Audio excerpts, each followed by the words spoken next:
تو تب سے میں نے سوچا کہ اللہ نے کبھی مجھے موقع دیا، اس ملک کا اقتدار دیا، تو سب سے ضروری، سب سے پہلا کام میں نے کرنا ہے کہ ہمارے عام لوگوں کے لیے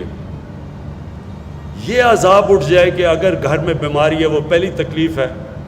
تو ان کو یہ فکر نہ ہو کہ ہمارے پاس پیسہ نہیں علاج کروانے کے لیے۔ لہٰذا یہ جو ہیلتھ انشورنس آج اناؤنس کرنے کے لیے میں خاص طور پہ لے آیا ہوں۔ دو قسم کے دنیا میں لوگ ہیں، ایک وہ لوگ ہیں جنہوں میں اللہ میں ایمان ہے، وہ سمجھتے ہیں کہ اللہ کی مرضی کے بغیر کچھ دنیا میں ہو ہی نہیں سکتا۔ دوسرے وہ لوگ ہیں جو سمجھتے ہیں کہ یہ دنیا ویسی چل رہی ہے، اس میں اللہ کا کوئی مداخلت نہیں ہے۔ دو قسم کے لوگ ہیں نا، ایک اللہ میں مانتے ہیں، ایک نہیں مانتے۔ جو میرا ایمان ہے وہ یہ، اگر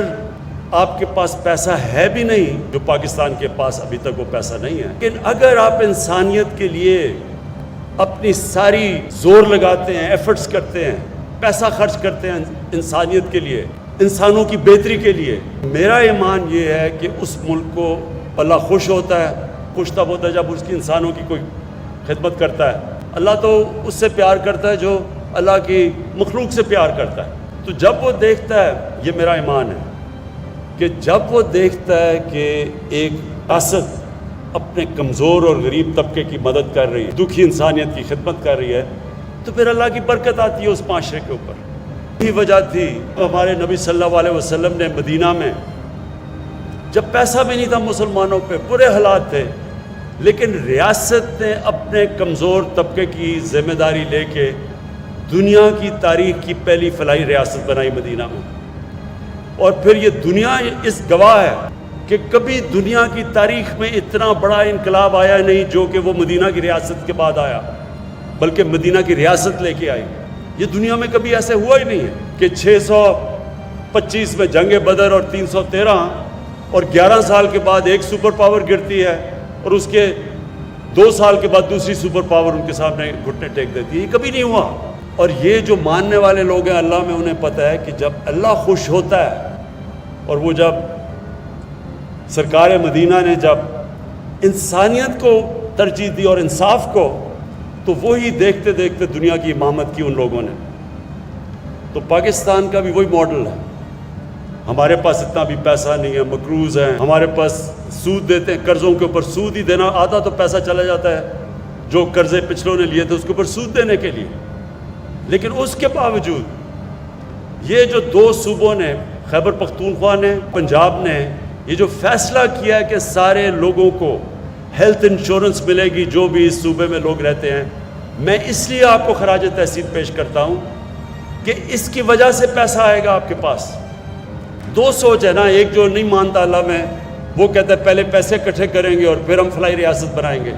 دوسرے جو ہماری طرح میں اللہ میں مانتے ہیں، وہ یہ سمجھتے ہیں کہ پہلے ہم لوگوں کی خدمت کریں گے پھر اللہ پیسہ لے کے آئے گا،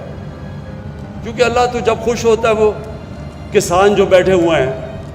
آپ سے بہتر کون جانتا ہے کہ اللہ کے اوپر ہوتا ہے،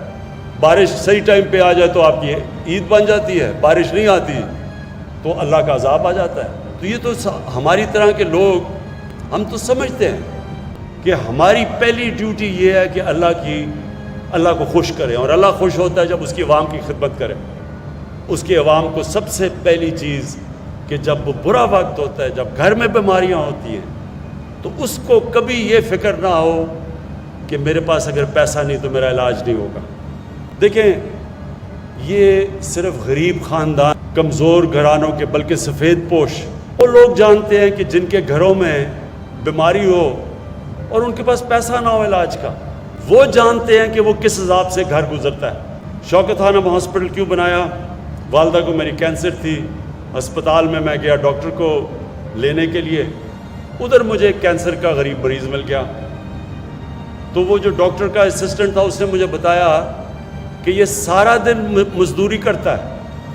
اور ساری رات اپنے بھائی کے ساتھ جو کینسر کا مریض ہے اس کے ساتھ رات گزارتا ہے، اور پھر بھی اس کے پاس پیسے پورے نہیں ہوتے دوائیوں کے لیے۔ تو میں نے تب یہ سوچا کہ ہم جو اللہ نے حیثیت بھی دی تھی، پیسہ بھی دیا تھا، اگر ہم اتنے عذاب سے گزر رہے ہیں تو یہ بیچارے غریب لوگوں کے اوپر کیا گزرتی ہوگی؟ وہ وجہ تھی کینسر ہاسپٹل بنانے کی شوکت خانم، تاکہ کوئی بھی غریب آدمی آئے اس کا علاج ہو رہا ہو،